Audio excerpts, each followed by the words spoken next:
most of the readers of the magazine are pretty familiar with the idea that we may have a very unrecognised, ancient and glorious past. The concept of having ancient high-tech civilisations long before our own is not a new idea to most of the people in the audience. However, what is new is some of the evidence that's emerging. I know a lot of people have seen Graham Hancock's work and Michael Cremo's collection of artefacts in his books, but there is even more coming to light. Klaus Dohner is based in Vienna, Austria. He's an art exhibition curator. For the last decade or so, he's been investigating archaeological mysteries, including out-of-place artefacts, or OOPArts, as they're often called. In other words, artefacts that shouldn't exist according to the scientific orthodoxy. He went on to set up a touring exhibition called Unsolved Mysteries, having gathered more than 3,000 pieces which have no logical explanation. Many of these pieces are from secret private collections. Thank you. Got two. And I guess other museums as well that Klaus has had access to. So far the exhibition has been staged in Austria, Germany, Switzerland and South Korea. One day we hope to get him down here to Australia, and you'll be reading about it in Nexus when we organise that. Among the exhibition pieces are a Nephilim giant's bones, which give a different take on the history of humanity and suggests the possibility of extraterrestrial influence. Other items that have piqued Klaus's interest include ancient model aircraft from Egypt and Colombia, 2,000-year-old electrical batteries found in Iraq, precision glass lenses dug up from Viking graves, and well, there's a whole list of them here, but Klaus has got hundreds of photos here and pictures of what he's picked up on his collection around the world. Klaus firmly believes we are not alone and never have been. The physical evidence he shows has radical implications for how we look at human history. His territory covers Atlantis, reptilian humanoids, the Anunnaki, ancient science and symbolism, a global language and more. This is Klaus's first appearance at a Nexus conference. I gather it's his first time in Australia. Yes. So please give him a big warm Nexus conference welcome. Klaus Dohner, thank you.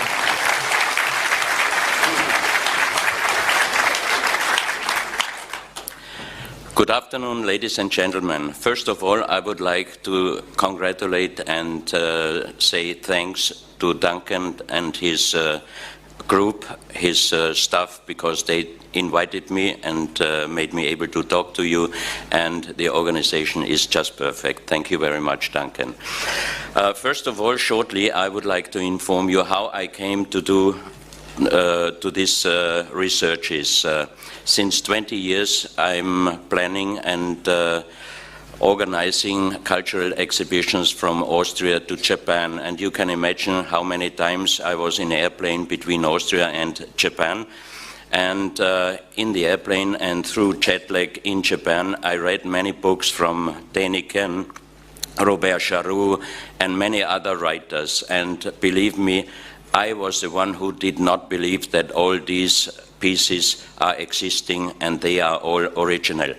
Then I had the naive idea it would be the easiest thing to bring all or some of those pieces to Vienna into an exhibition called Unsolved Mysteries, and then the scientists have a chance to prove that those artifacts are not original and old.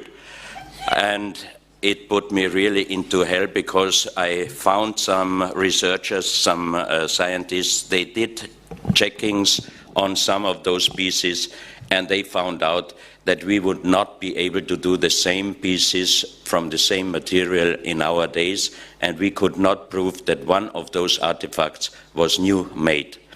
So all of you, you know the legends and stories, old stories, talking about giants, about Atlantis, about Mu, and many other things. I found out in the last several years that many of the legends have a big portion of reality. For example, and of course I would like to say that I cannot give you shocking informations like Donna and Jim this morning, but I can only leave you with open questions. Maybe you have some own ideas, and I start with the pyramids, because you can find pyramids all over the world. I start with the pyramids of Giza. Everybody of you know them. I show you the Sun Pyramid in Teotihuacan in Mexico, 60 kilometers north of Mexico. This is a model of the pyramid area which was in former days. This is a pyramid in China, another one in China, another one in China. And the next pyramids, we got photos from a Chinese archaeologist from southern Mongolia, a very strange form of pyramids. And a few weeks ago, I got information from China about a private collection which the owner got from his great-grandfather, and he found it in southern Mongolia, around the area where you saw the pyramids. The official dating of the pyramids in southern Mongolia is between 5,000 and 8,000 years, so those artifacts must be at least older than 5,000 years, but I think they are very much older. And you see here one artifact. It's a bronze statue found in southern Mongolia, and it looks definitely like the Egyptian goddess Isis. Here you have the details, and you can see here the horns and what the archaeologists call it the sun, but several researchers, for example, a Russian researcher, Professor Muldashev, he did many researches in Tibet, Egypt, and many other countries. He thinks that this ball is not showing the sun, but he calls it, it shows the prana, or the kind of orb which is energy, pure energy. Here you have some photos of Egyptian Isis, and you can see that the piece from southern Mongolia is very similar. And the next following artifacts are made out of jade, very hard jade material, and very strange artifacts. It is not known what culture did those pieces and when, but they think about 5,000 to 8,000 years ago.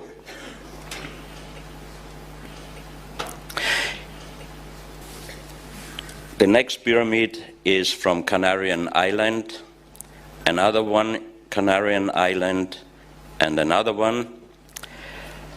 Then you can see some pyramids from Greece. This one is in Hellenikon in Greece. The next one is from Italy, from Sicily, Italy, from Sardinia in Italy, and the next photo shows how they restored it. This is a very old drawing from Tahiti, from a pyramid. I do not think that it exists in our days. The next one is from Mauritius Island. These two pyramids are from Taiwan. And even in Austria, we have a pyramid of stones. So you can see pyramids, you can find them all over the world. And I think also there was a writing existing, the same writing all over the earth, which I show you other photos following. So I think the pyramids, they had a connection somehow, and they were not all, or only some of them were really graves. I think that they had other functions, but still the scientists do not have a real answer. This photo, I put it on because I did not know that Duncan with his magazine is much faster than I. He did a very good report about stone buildings in South Africa in his last Nexus magazine. So you can find, I don't have to talk a lot, you can read a real good explanation in the June-July Nexus magazine. An African owner of a fire protection company, he owns several helicopters and small airplanes for protection of fire. And he was flying over South Africa the last 20 years. And he did thousands of photos. He found thousands of stone circles all over South Africa. And the official archaeological explanation is that those stone circles were cow storages. But look at these pictures, and do you really think that those were cow storages? I don't think so, because they are exactly archaeoastronomical places or works. And I had a telephone call last week with the second finder, Michael Tellinger, and he told me that they did research with high-tech instruments inside of some of the stone circles, and they produce a sound of 14.5 gigahertz with 72 decibel, and they are quite sure that these sounds are producing a kind of energy. Another stone circle, another one, and if you look, they are mostly closed, and they have a very near connection to the stone buildings in Zimbabwe. They also informed me that they found gold mines older than around 40,000 years in South Africa. They also found a so-called Adam's calendar, because it's an astronomical site with stones, and you can see here the winter solistic sunset on 21st of June 2006, and here the sun is exactly on top of the larger stone. And Michael told me that they are doing now researches on these two mountains, and there is a third one, he told me, which is not visible on this photo, and they are exactly located like the Great Three Pyramids in Egypt and have a connection to the Orion. And he thinks that those mountains are pyramids, but they have to start with diggings and research. They also found a few years ago in Bosnia, in Europe, two big mountains. They existed for long times, and they had the scale of two pyramids, and they did some excavations, and they found out that those two mountains were in former days pyramids, and one of them is bigger than the Great Pyramid of Giza.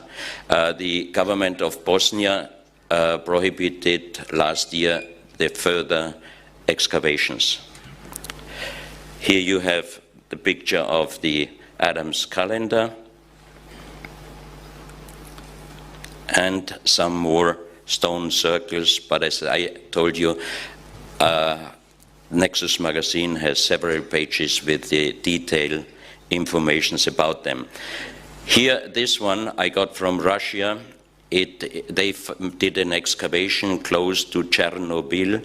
The area there is called Arkaim. It's a military restricted area, and they found also very big stone monuments, which shows that in former days they had villages but built in circle forms.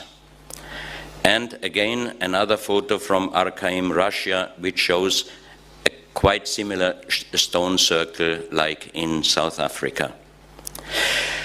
In May, I was invited by a private research group to Sardinia in Italy, and on Sardinia there existed about 8,000 stone monuments called nurages. The nurages are explained by the Italian archaeologists as protection towers, but for anybody who has a little bit military knowledge knows that how can you build a defense tower with up to 18 meters with only one entrance and no window? How can you really protect yourself? Because if an enemy wants to kill you, he just put fire on the entrance and waits until you have to get out. And this private researching group did the last 10 years research on certain days, on certain hours, especially on the winter changement, on the equinoxial lines and everything, and they definitely have the approval that those towers were archaeoastronomical towers. This is one inside photo. And one of the towers has a small, like a small window on top, and only on a certain day of the year, the sun presents the bull's head on the center of the nuraghe. And the bull's head was a northern star before the Great Flood, or let's say pre-Diluvian, around 10 to 12,000 years ago. The age dating of those towers officially is about 2,000 to 3,000 years, but this group and many other persons believe that they are much, much older, that they are pre-Diluvian time, older than 10,000 years. And how can you make a dating on stone buildings? If you find a ceramic, you can date it because it's organically material. But who tells us if there were not thousands of years later people just using those nuraghes for living or for overnight or for protection of heavy rain or something like this? So it doesn't say if you find in an old stone monument an artifact that this artifact is exactly the age of the piece you found. Here you have the drawing of the biggest nuraghe, and here on this side you have small small windows. They are that deep and they are very small. So even for protection, how can you protect your enemies? If you have to bow down, you only can hit him with an arrow mainly in his feet. That means it wouldn't help a lot. And this group found out that exactly on the equinoctial terms, the sun rise comes in here and goes out here. And if they followed this in about 500 meters, you have another nuraghe, another 500 meters, another, so they are all connected. And I already informed them if they might be able to do some research with high-tech inside, because I think that also these nuraghes produce a kind of sound or energy. And another strange story is that, like the legends of the giants, which we find also all over the world, every country, every tribe worldwide has the legends about the giants. And in Sardinia, there is the legend of the giants, and they find, and there are many, many of very big stone graves, and they all have the form of the bull's head. And they say, so old people, I met some very old gentlemen there, and they said that when they were young, Italian archaeologists excavated giants with over 3 meters, and they took the bones with them. But if you ask anybody officially, giants in Sardinia never existed. They built also in very hard stone, they built rooms going back from first to second to third, even to the fourth room, with very small entrances. And this is the picture of a so-called giant grave. It's very big, and on the left side and right side you have the form of the horns, and on the back side the head of the bull. Very interesting also that they found even giant graves under the sea level. That means from a time where the sea was much deeper than in our days. This is a picture, a photo from Bimini Island, They found very big hand-worked stones, a lot of them, and as Edgar Casey said, around Bimini they might find a pyramid from Atlantis. This one and the next photo was done by a Russian research ship. They found pyramid form constructions in 700-meter deepness. And now we are going to Yonaguni. Yonaguni is the southest island in Japan. And Professor Masaaki Kimura is doing researches since 1985. And the first what they found through a professional diver was a very big monument. You have here the drawing, how it looks. And until now, Professor Kimura has problems of the acceptance of this stone monument done by human, because the official archaeologists say it is natural. And he said, why it is natural? They said because the stairs are too big for normal humans, so that couldn't be made by human for human. But again, we have even in Japan the stories of giants. Maybe the people at those times were much taller than in our time. Here you have several pictures, like this one in the center. It looks like a head. He calls it the Japanese Sphinx. But here you can see the huge work of a turtle. And there is a second one there of a big eagle or a very big bird. I mean, the nature makes many things, but I do not think that the nature can do a pyramid, can do a turtle and a big eagle. And a few months ago, Professor Kimura informed me that he even found a stadium with seat rows and stairs going up. I know that the nature can do a lot, but not a stadium like the Colosseum in Rome. Here you see how big and how perfect done is this monument. And most of all, if it's natural and the stone was broken down here, where are the stones? There are no stones close to this monument. Here, everybody of you know already the Piri-Reis map. Here you see how perfect it was. And that's the so-called World Stone Map. We found it in the year 2000 in a private collection with other 350 pieces which do not have any connection to any existing or known South American culture. This stone and the other artifacts were found in the year 1984 by engineer Sotomayor, while he was in charge for gold digging for a British mining company. He found a tunnel system, and in there were those 350 pieces. This stone is about 350 kilos in weight. It's granite, and it has a natural quartz line, which you see here, but all the other things are encarved. And for example, it starts here on this side. You can see that there is an eye inlay.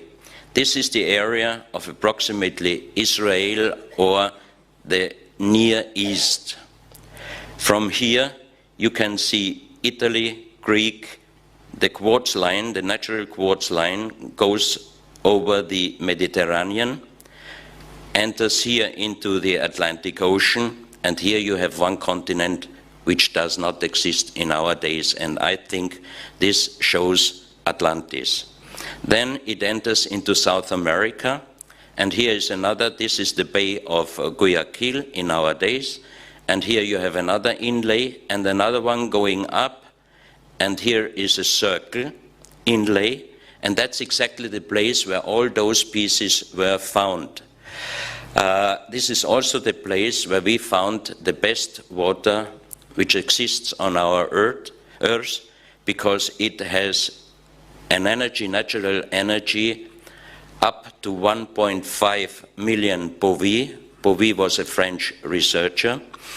And the strongest water in Europe is the well of Fatima, which has 640,000 bovis, but this water in Ecuador has 1.5 million Bowie, and it has silver and gold colloidal in nanomicroscopical form, so that means the silver and gold colloidal can go directly into the human cell.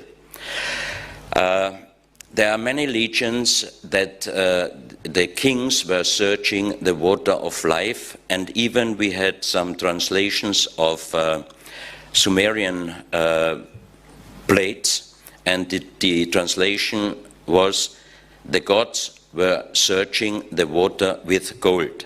And I asked myself many times, why here, around this area where the Sumera were living, you have an inlay of an eye and then showing exactly the place where this water is. And there's another continent here on this map here, that's next to Asia.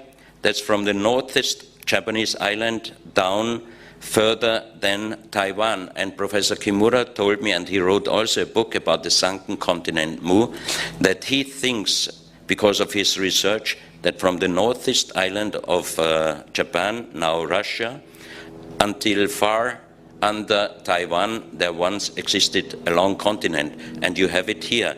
And that means that this stone map should be at least older than 10,000 years, but then the big question, how could somebody make such a perfect map already 10,000 or more years before our time?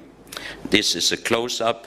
You can see here Iraq, Saudi Arabia, the Mediterranean and the eye inlay, the long continent here, and this eye. And here again the line coming down here and the inlay where the pieces were found here where the circle is. This is the so-called pyramid with the shining eye. Even Jim used it for his new bestseller. So it means it is a very, very famous but also very, very old symbol. And this is the only existing really pyramid with the eye. It has exactly 13 steps, like the pyramid on the $1 US. And very strange, our exhibition where I showed this pyramid in original in Vienna, the opening was on 21st of June 2001, and this crop circle appeared in Eastfield in England on the 21st of June 2001. And the next circle, the pyramid with the eye, was showing on 21st of July 2002 in Beacon Hill. It's the pyramid with the eye and the 33 lines. 33, 7, 9, 13. Always in my research I find these numbers. The strange thing with this one and other artifacts found in Ecuador, that if you put black light on it, the eye shines really very, very strong. And the natural color is kind of light green and gray. And the most impressive for me was that on the bottom of the pyramid, you have here in gold inlays the Orion constellation and an unknown writing. This unknown writing we found on stones all over the world.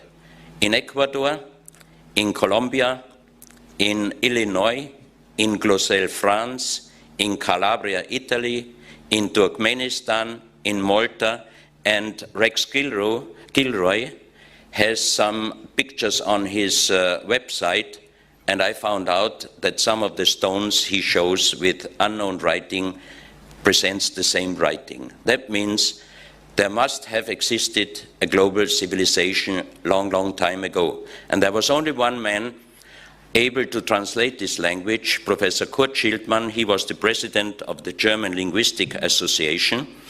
He spoke and wrote more than 40 languages perfect, and he could translate this writing, and he called it pre-Sanskrit because it's older than the oldest writing.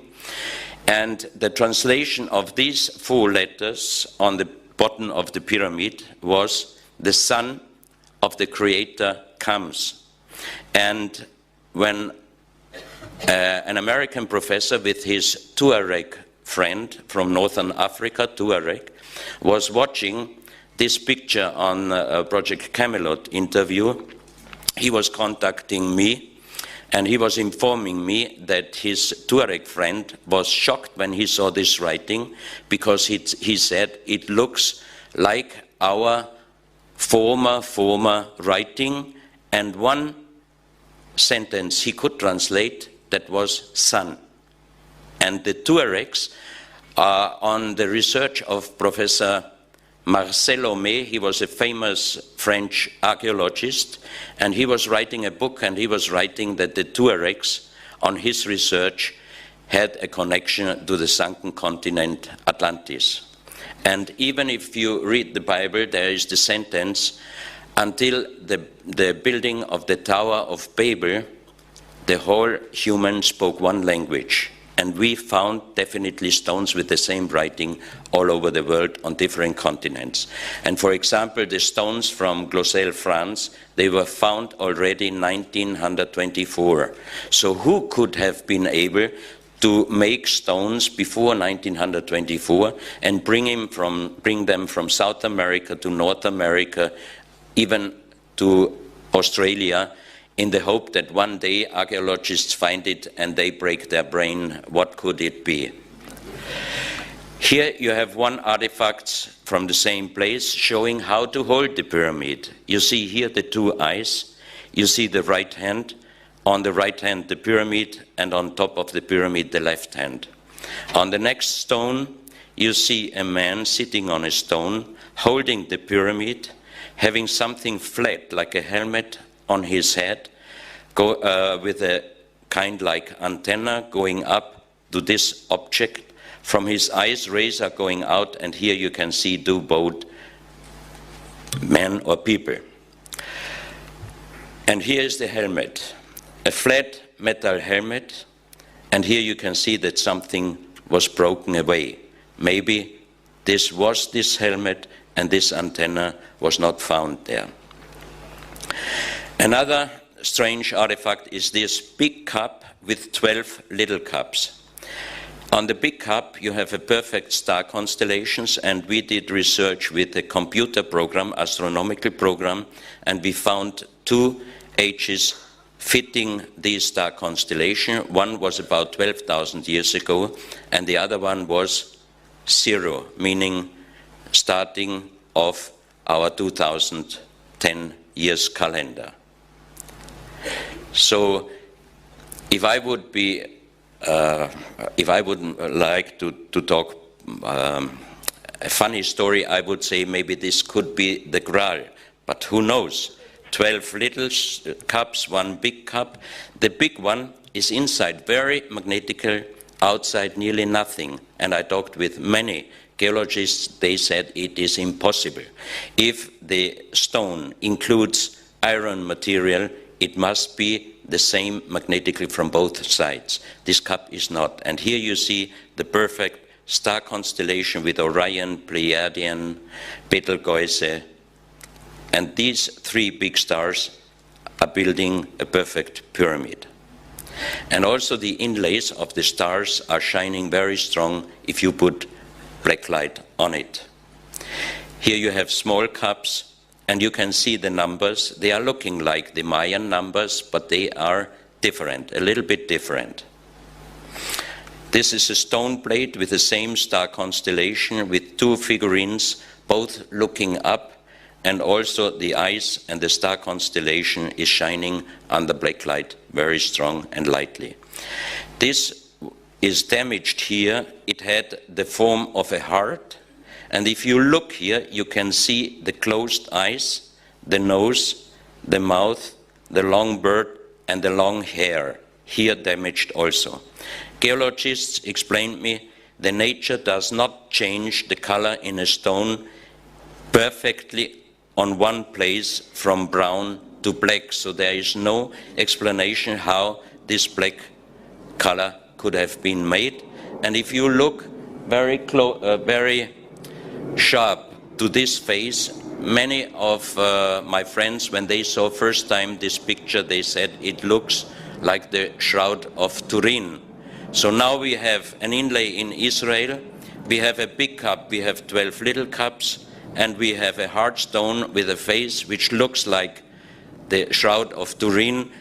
Of course, it could not be the Graal, because those pieces must be older or the same age like the world map. That means that they might be older than 10,000 years. Of course, those artifacts are not accepted by the official archaeologists in Ecuador because, as I said, they do not have any connection to any accepted or researched pre-Columbian culture in South America, especially this cobra head. The cobra never existed in South America, and on the underside of the cobra head you have 7 points here, and you have again here 33 markings. Again here we have the 7 and 33. Also shining very strong under black light. And this is a so-called Kundalini stone. You see here the sexual energy is going on the backbone up to the third eye. Kundalini never existed in any pre-Columbian culture. It comes from Asia. Dolphin must have been also a very important animal in the past in other civilizations, because this is a perfect done dolphin head. Also the inlays very strong, shining under black light. This is a so-called stone helmet or a stone ball. You can put it on your shoulders, or you can lay it down and put your head inside. And when we had the exhibition in Vienna, some acupuncture doctors told me that the inlays here are exactly the points, the energy points they are using for the acupuncture. Acupuncture also does not exist in former pre-Columbian cultures. Here you can see how you can use it, or you can lay it down and put your head inside. And a few months ago they found in this area an unfinished even. A spiral, also shining under black light, very strong. And here again a jade plate with 7 rows, perfect done, which is even not easy in our days, and also when you put it under black light, it's shining very strong. Then there is a stone pyramidal form with the pyramid with the eye and many strange symbols, and some of them I found in the book from Churchward, The Sunken Continent Mu. He did a lot of research on Mu and Atlantis, and some of the symbols, unknown symbols on this pyramidal stone we found also in his book. Another pyramidal stone, another one, always the pyramid with the eye. And also in Churchward's book about the sunken continent Mu, you can find the pyramid with the eye. So that means it's not only the symbol of the Knight Templars, or later on from the Masonics, or even now on the $1 US. The pyramid with the eye must have been a very, very important, powerful symbol. They found also many ceramic figurines there, and you can see, if you look at this picture, you would never think that this was found in South America. Most probably you would think this is an Asian culture.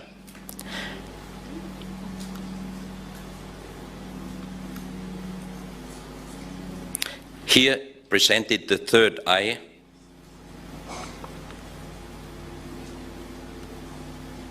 Very strange. I mean, they have no really connection to any known existing culture, pre-Columbian culture. From Ecuador we are moving to Bolivia. This is a photo of the Altiplano in Bolivia, where they found many, many black artifacts from an unknown civilization. Dating is at least older than 4,000 years. You have also near Tiahuanaco, you have Pumapunku, where you have hundreds of stone plates, perfect worked on with 10, 20, 30 tons. But the work is done very precise and very perfect. Nobody knows what was the reason and for what did they do it, and especially how did they do it. This is the famous Sun Gate, where Poznański, a German living in Bolivia at the beginning of the 20th century, he was doing research more than 30 years on Pumapunku and Tiahuanaco, and also on the Sun Gate, and he found out that the Sun Gate is ident with the Venus calendar. Look at this work.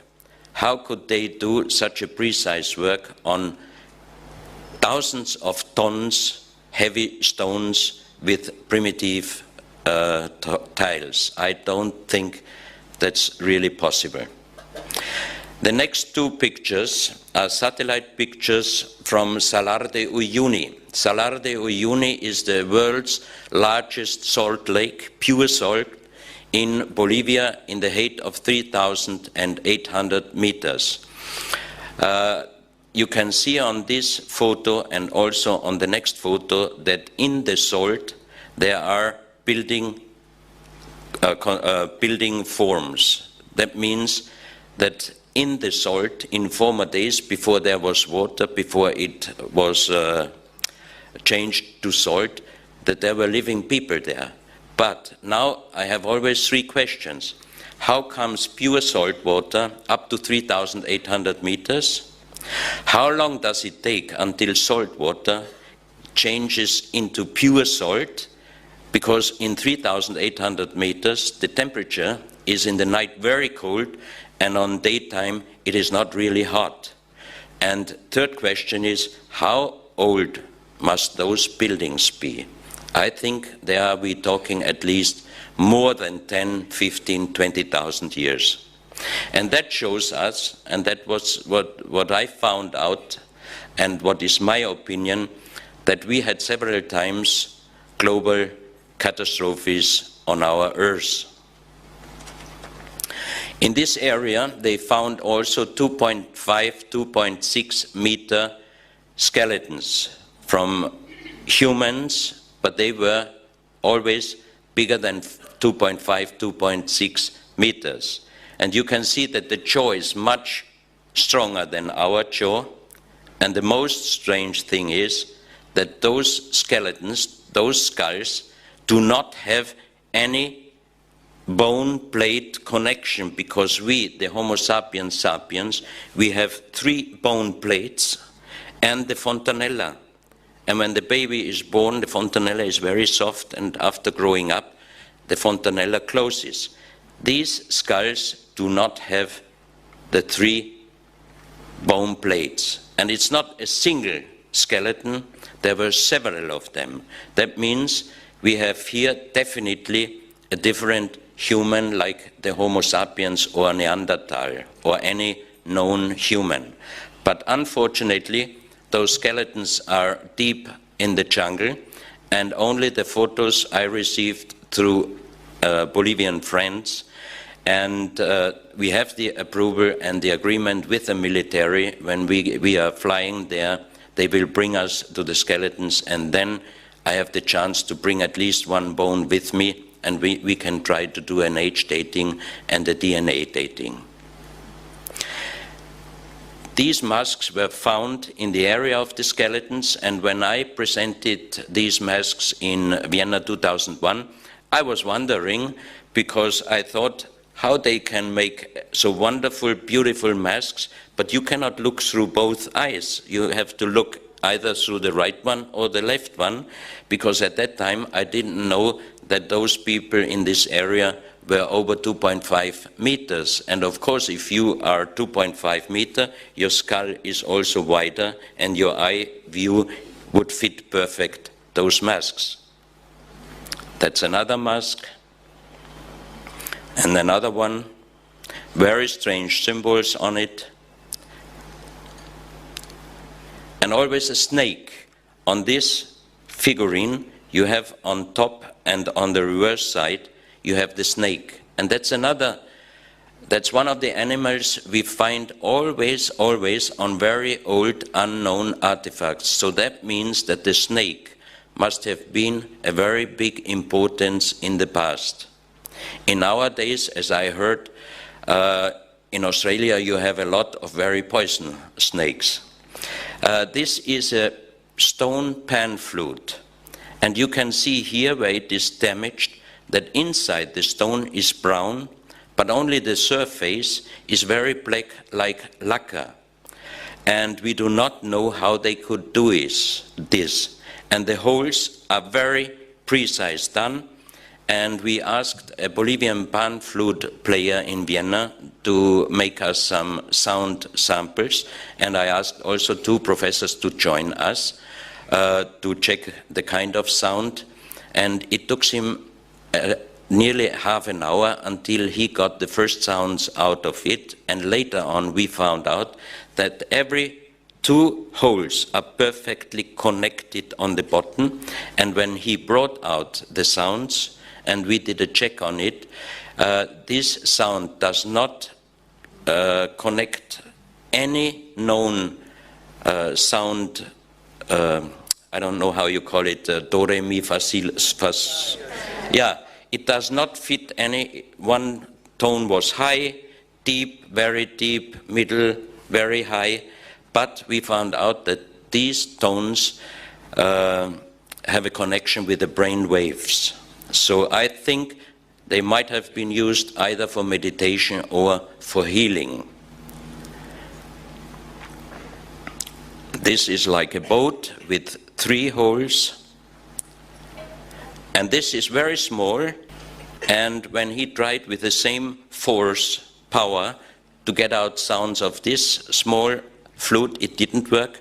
And when he used it very soft, we got the same sound like the dolphin sound. Now we are going to Colombia. This is the so-called genetical or embryological disc.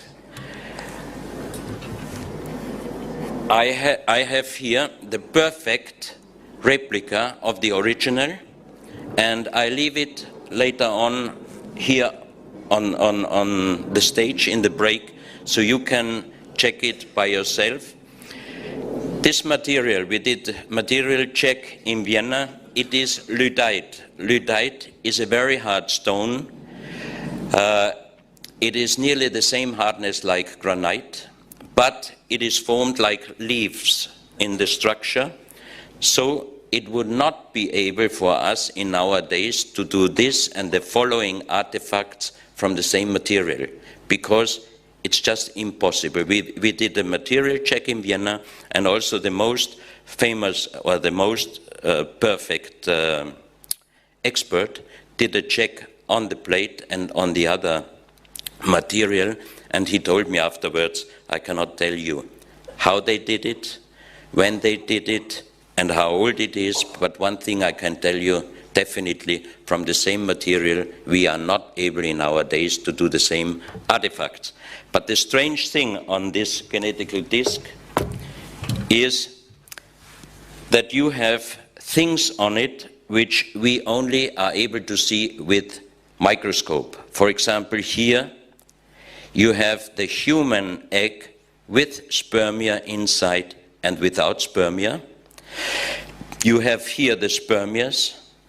You have on the reverse side, here you can see the comparison of a microscope photo inside a lady of the human eggs. And on the reverse side, you have different kind of fetus, but you have here male, female, and on the other side, male, female, and child. And Professor Gutierrez, the Colombian owner of this collection, he thinks that this disc shows the transformation from frog to human, which I do not really agree. But it is very strange that how were they able to do this piece and the other following pieces from this material, where we would not be able to do it in our days. And why did they show the face so big with round eyes? Why didn't they show how they really looked? Or the other question is, did they really look like they presented themselves here? This we cannot approve. This is a knife, and it's the same material, lyddite, and you have here the mother's head and the baby, and the bone line is around the neck of the baby, and here you have an arrow going down. That means it shows for what to use. If the line is strangling the baby, they should use this knife to cut the line. This we called birth help spoon. It is this size, and you have here the mother's head, the vagina and the baby's head coming out. And on the reverse side, you only can put precisely this finger inside, and then you can hold it only with your 2 fingers. And in Vienna, some doctors were checking this piece, and they told me it would be even safer than our instruments when the baby doesn't come out to help it, because with this instrument it would not be able to damage the baby's head, because you cannot use power, because you only can use the 3 finger. So that means you really could help to get the baby out, but you could not damage the baby's head. And this is the same material. That means the lyddite, the structure is like leaves. So it would not be possible today to make this form in the same material. So that's why he guaranteed that lyddite, the same pieces, and this piece is about this size, it would not be able for us to make it. Also these pieces. And if you see here, each piece is done in perfect style. And here you can see how they were holding those pieces. This you know from Easter Island, but this is a very small one found in the Colombian jungle. Looks like the Maui on the Easter Island. Now we are jumping to Guinea-Conakry, Western Africa. Professor Pittoni, an Italian geologist, gave me those photos, this one and the next one, and you can see here a lady's head, the breast until here. It is granite, very hard. It is in the mountain, and it is definitely not natural made, because you can see here the face. And the size from here to here is 150 meters. And the face is definitely not black African. Some skull experts did a measurement and everything, and they said it's either Asian or South American. Now we are going to Sierra Leone. The same Professor Pittoni, he was working for the Italian government in diamond mines, and there was a legend that Allah, they are Muslims there, Allah was angry to some of his angels, and he made them to stone, and he threw them to earth. He put the sky, concentrated the sky, and threw it to the earth, and he put the stars, he took the stars, and he threw the stars also to earth, and that means this is a so-called sky stone. We called it sky stone because they found stones in various sizes, very blue, like really sky blue, and we did a research, material research in Vienna. It is an artificial stone, it is not natural. We could find out all the materials, the ingredients, but what the scientists could not find out was the color. How could they make it that blue? And another thing, Barcelona University found out that some of those stones includes up to 13%, we call it iridium, I think in English iridium, This is a material which does not exist on our Earth, but we can find it on impact places. This is one of the Normolis, so-called, the stone-changed angels. Here you have another one, granite, very heavy, nearly half a meter in size. You have an elephant and you have a big man sitting on it. That means even in Africa, every tribe has the legions of the giants. But then, very strange, you have other pieces, half human body with some reptile face.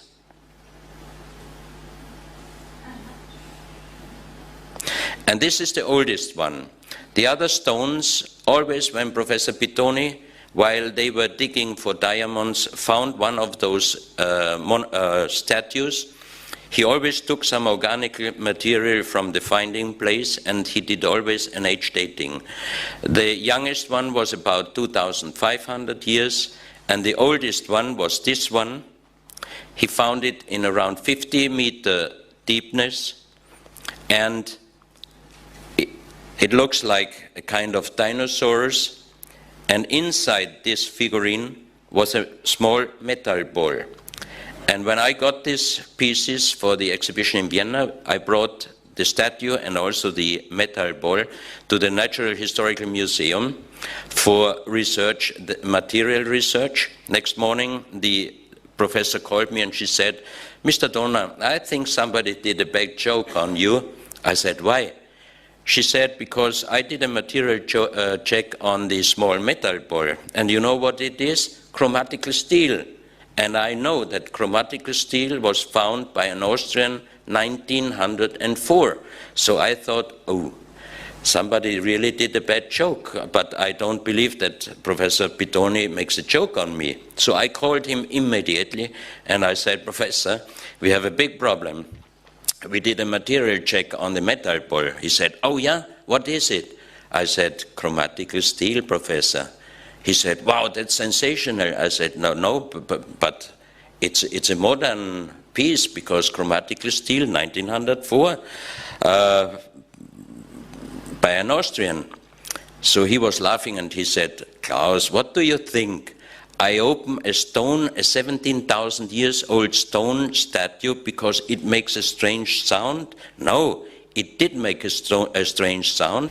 So I was thinking, I was wondering what is inside, because there is no opening at the mouth, and this place was closed completely, so he couldn't see that there was a hole in former time. So he did X-ray from all the sides, and he sent me then the X-rays, which proved that the statue was closed when he found it, and the metal ball was inside.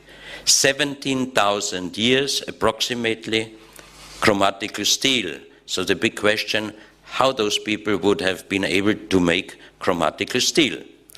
Now we go to the question, did human exist together with dinosaurs? Because in Texas, in the Biloxi River, when it was very, very dry, they found dinosaur steps and human footsteps. So of course, as you can believe, the official archaeologists and anthropologists said that the creationists did do that to make a big sensation. So it was proved that this was not done in our days. It was old, and several years later, it was another very dry season, and they broke away part of this plate, and under this plate was a second plate, again with dinosaurs and human footsteps. In Bolivia, they found 3 years ago an old stone with a perfect human footprint, and the age of this stone is approximately 15 million years. This is one of the most famous so-called OPART, out-of-place artifact, the hammer of Texas. We had this hammer in Vienna and also in Berlin in the exhibition, and I got the approval from Dr. Bo, the director of the Creation Evidence Museum, to do a very, very good research on this hammer and on the stone at the Fresenius Institute in Germany, which is the best material checking institution in Europe. And I have to say, 60% the hammer is not 14 million years old, because they found out that the wood is not petrified.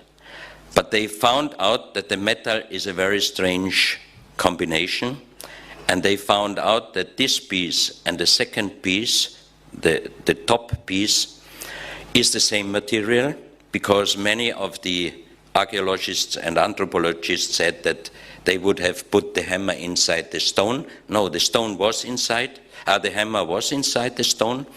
But one other thing, there is a last check necessary, because in the second stone is a muscle inside, a shell, thank you. There's a shell inside, and if we can prove that this is a seashell, then the hammer is really that old. But if it's from clear water, then it would prove that the hammer is young. So next time when I get the hammer, we try to do the last check. Until now, I have to say 60% this artifact is not that old as presented until our days. This is another thing. It's a stone plate. It's a positive and negative of one footstep, like a shoe step. And inside is a trilobite, crashed through the weight. But trilobites, they are not existing since at least 230, 300 million years. This metal pot was found in United States inside a big stone coal block. And you can see that it was under heavy pressure, because the coal definitely was going inside partly of this iron pot. But the coal in this area where this metal pot was found is at least geological dating 65 million years. And it goes ident with many pieces Michael Cremo wrote in his book Forbidden Archaeology. So I personally also think that humans' age is much, much older than we know until now. And here we have other very interesting artifacts from Peru, Ica. This is Professor Cabrera. He was a doctor in Ica, a small village close to the Nazca lines, and he collected the last 40 years more than 12,000 stones within carvings, and also thousands of terracotta figurines showing dinosaurs with human, showing heart transplantations, brain operations, and many other things. I have to say I was 3 times there, also with a geological scientist. We did the checking on many of the stones, and I have to say the majority of the stones, especially the very strange ones, they are really very, very old. But Professor Dr. Cabrera had also many new-made stones in his collection. He was very fanatic. So I think at the time when he couldn't get new artifacts, he really ordered a man to do some new stones, and it's pity. But that sometimes happens. So I have to say definitely the majority of his artifacts, they are really old, very old, some of them probably millions of years, but he passed away, he had also some new done in his collection. Here you can see the dinosaurs with human, dinosaurs with a fish, a man looking up to the stars. Here you have a kind of pyramid, very interesting. We checked very carefully this stone, and the patina is really very old. This map is also very, very old, very heavy, a very big stone. And here you have some terracottas from his secret chamber. He called it secret chamber. Dinosaurs with human. Here you have stomach operation. And these two shells are showing really faces. I mean, very strange shells. He kept them also as some very special artifacts. Now we are going to Mexico, to Acámbaro. Acámbaro is about 3 hours by car west of Mexico City.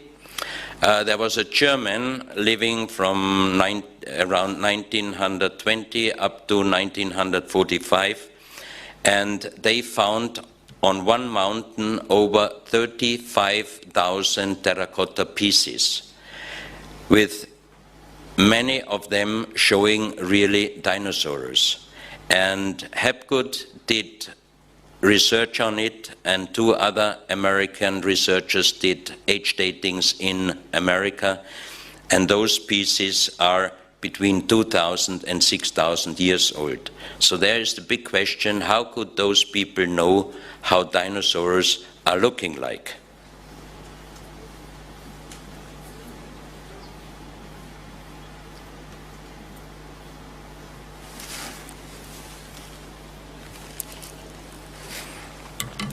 This is another very interesting piece, because if you look at this piece, you think this is an Egyptian artifact. It is not. It is also from the same place, from Acámbaro. Also this one. And they really had more than 35,000 pieces. And all those pieces are still not accepted by the Mexican government as originals. Even there are really existing age datings between 2,000 and 6,000 years. Why they cannot be accepted? Because people could not have known even 2,000 or 6,000 years ago how dinosaurs are looking like. This is a drawing of the so-called Burrs Cave in Illinois, in United States, done by Russell Burroughs, who found in the early 1980s an underground tunnel system, and he brought out thousands of stones with end carvings with an unknown writing, the one I showed you on the bottom of the pyramid with the eye. And he also wrote a book. He explained that there are sarcophagus, pure gold inside, that there are mummies looking like Egyptian, that there are big overman-sized statues with diamonds and precious stones and everything. So he brought some of the stones to some museums, and they all told him those are frauds, new done. So then he started to sell stones. And even he found a lot of gold objects, and he and 2 of his friends were melting this gold. And we found out, especially Luc Bergin, a Swiss journalist, he found out that there exists in Switzerland a bank account on the name of Russell Burroughs and his 2 partners, 3 men. 2 of them died, and so Russell Burroughs cannot take the money out by himself, and there are $5 million US. So how can he make $5 million US with just stone frauds? So it's reality that he really found a lot of gold. Then he wanted to show this place to Wayne May, the publisher of an archaeological magazine called Ancient America, and he told him he will show the place if he pays him $10,000. So he said, okay, show me the place. And when they were around the area, Russell Burroughs said, no, I decided I don't show you the place. So Wayne May knew approximately where this area is, and he called ground penetrate radar specialists, and they did a research. And if you see here the statues, you see the gold sarcophagus, which he wrought by himself, Russell Burroughs. And here you have gold detections, the sarcophagus. You have also statues here, and the whole system is much bigger than even he discovered yet. So that means Wayne May is now trying to find an entrance to prove that this underground tunnel system with gold sarcophagus really existed. And here I show you some of these stones, always with the same writing here, but with strange humans on them. Here like an Egyptian, the same writing. This is like the Greek Alpha, and also the strange writing. This could be Tanis, the goddess of the Middle East, and the unknown writing. Also these marble plates he sold, he brought out of this tunnel and he sold it. And this symbol and that one I found also in the book from Churchward, The Sunken Continent Mu. Here you have an Egyptian goddess. That again looks like Egyptian, but always this so-called pre-Sanskrit. This is a Ushabti found in United States on another place in a mound building in an old former mound grave. So I got the information from Rex Gilroy that he also found a broken pyramid and some hieroglyphs in Australia, and I believe him, because if this civilization could even go to United States, why they couldn't have been able to come to Australia? That's another small stone plate, again found on another place while ground working by a farmer, and it shows also typical and 100% Egyptian goddess. Then another place, Utah, Mr. Bowers found around 30 years ago a tunnel system, and inside the tunnel he found two mummies. The male was about 3 meters in size with red hair and a red beard and a big sword and armors, and the lady was blonde and 2.7 meter, perfect mummies, and he brought out of this cave 60 stone cassettes with metal plates with another, but sometimes very similar looking writing like the ones I showed you before on metal plates. 60 perfect done stone boxes with metal plates with unknown writings and drawings on it. This stone is from Colombia. It's very interesting because on one side you have the writings like the other one I showed you, but on the second side, on the opposite side, you have a different style of writing in corals inlay. That's again a stone from Sutatausa in Colombia. That's also from Sutatausa, Colombia. And now we are in Calabria, in Italy. 20 years ago, Dr. Tolone, a judge, found on his ground over 150 artifacts, mainly terracotta artifacts. And this plate is about 1 meter and 30 centimeters wide. And there is a second man who was able to translate these unknown writings up on the connection with Professor Schildmann. His name is Professor Raso, an Italian professor, and he translated this big plate.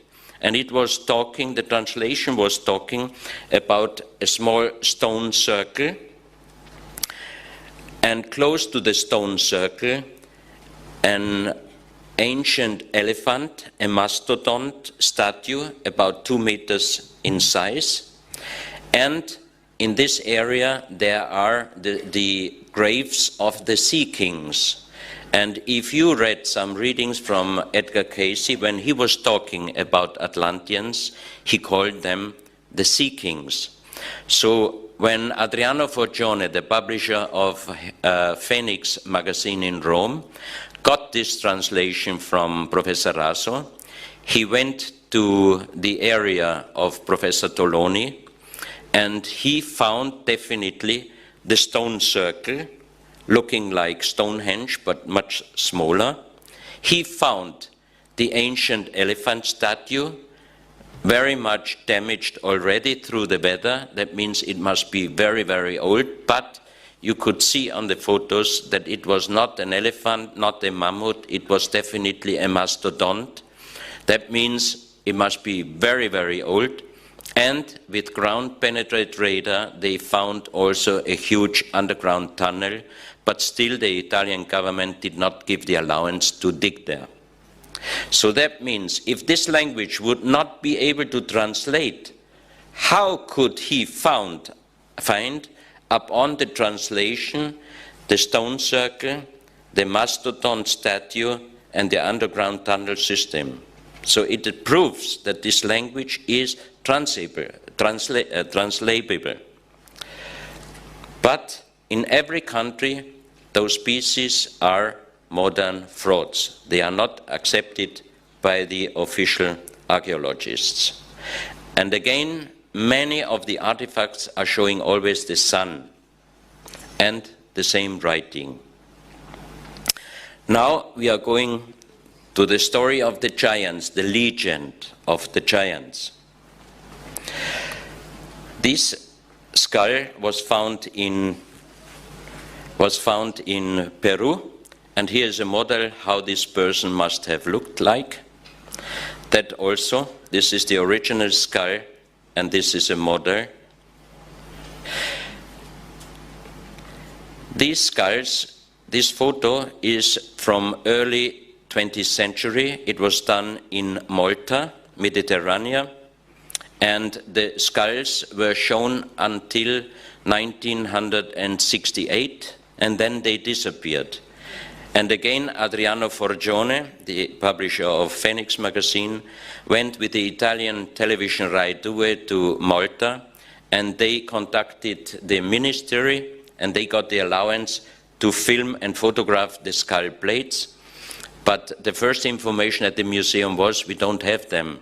And Adriano showed them the old photo, then they said, okay, we have to look in our storage, and next day they brought the skull top of the skulls, and you can see it's much larger than a normal skull. And the strange thing on these skull plates is that they have only one line over the middle of the skull. That means, again, it is not a Homo sapiens sapien, and it would be also interesting if we could get the allowance to do a DNA and age dating on these skulls. But it remembers me on the Egyptian pharaoh skulls, because they are going to the back. You can deform a skull, but if you deform a skull, the skull is getting up, but you cannot deform a skull to the back, because you must close the fontanella. That means that the baby would die. Here you see it perfect. We have 3 stone plates, and these skulls, they have only one bone line over the skull. This is a so-called deformed skull from Ica, Peru, from the Maria Reiche Museum. That's another one. But you do not see the deforming, the deformation artificially.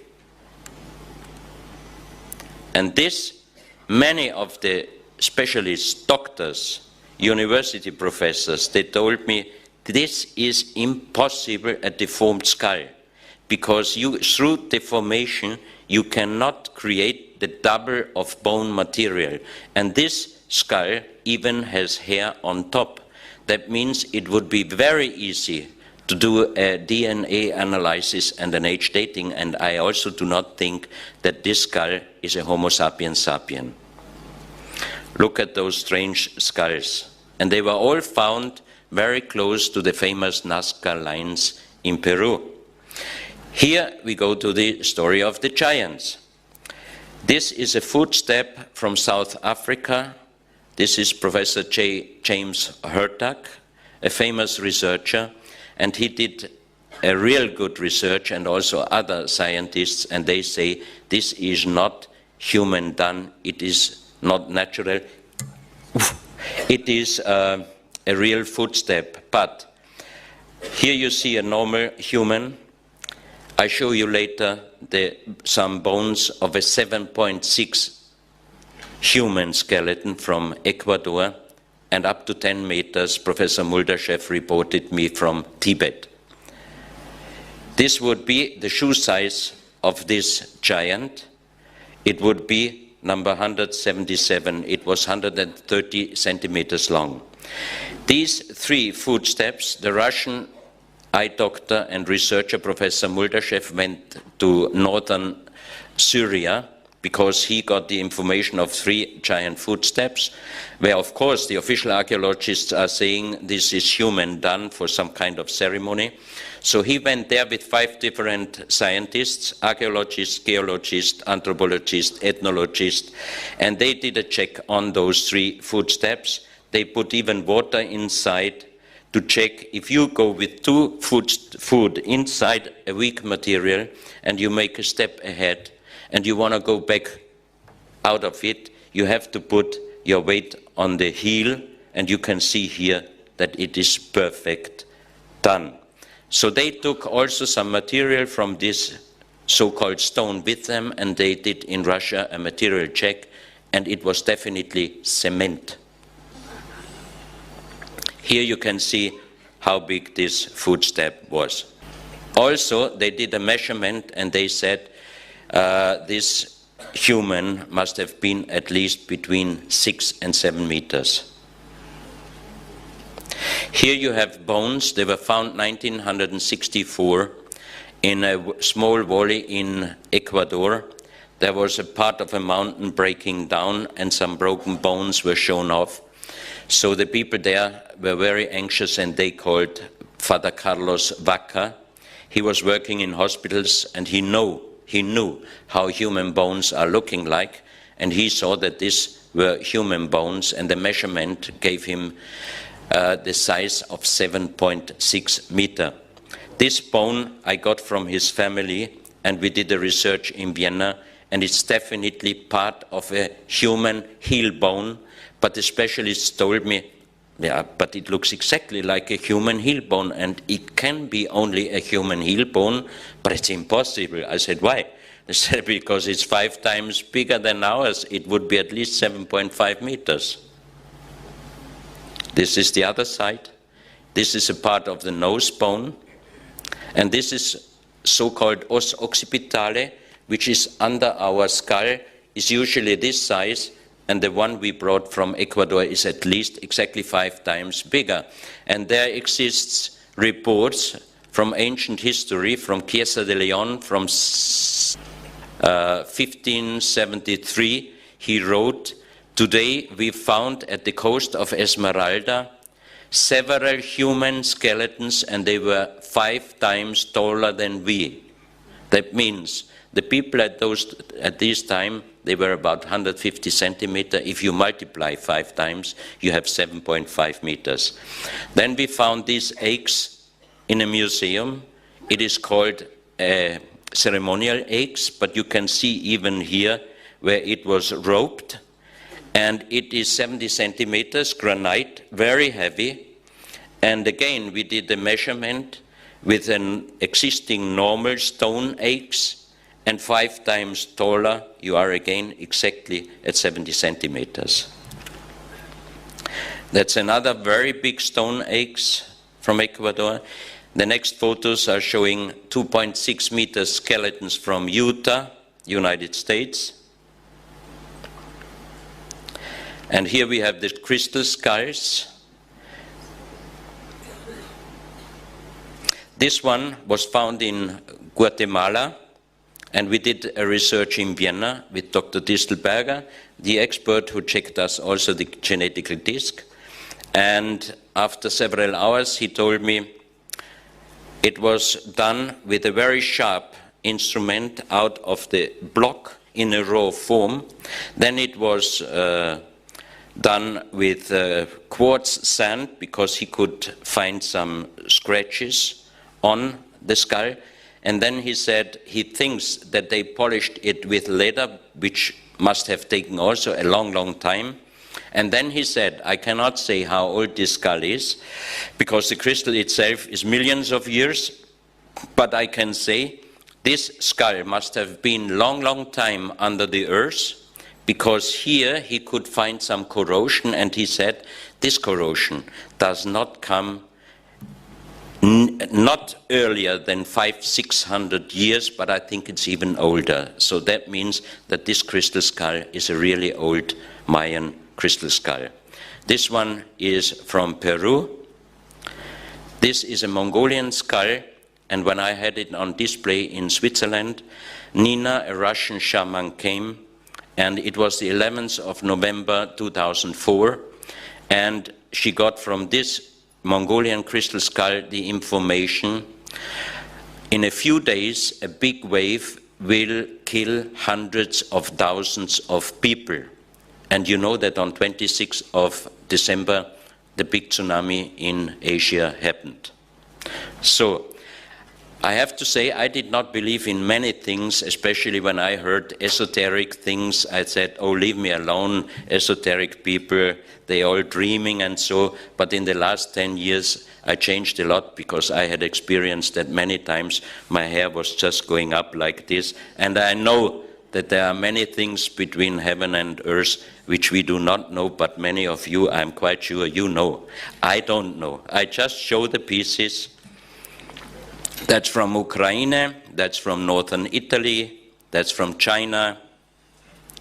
And I would end my speech with Rodin's Thinker, and this one is from Acambaro, a thinker around 4,000 years old, and this one is a thinker from Ecuador, about 2,000 years old.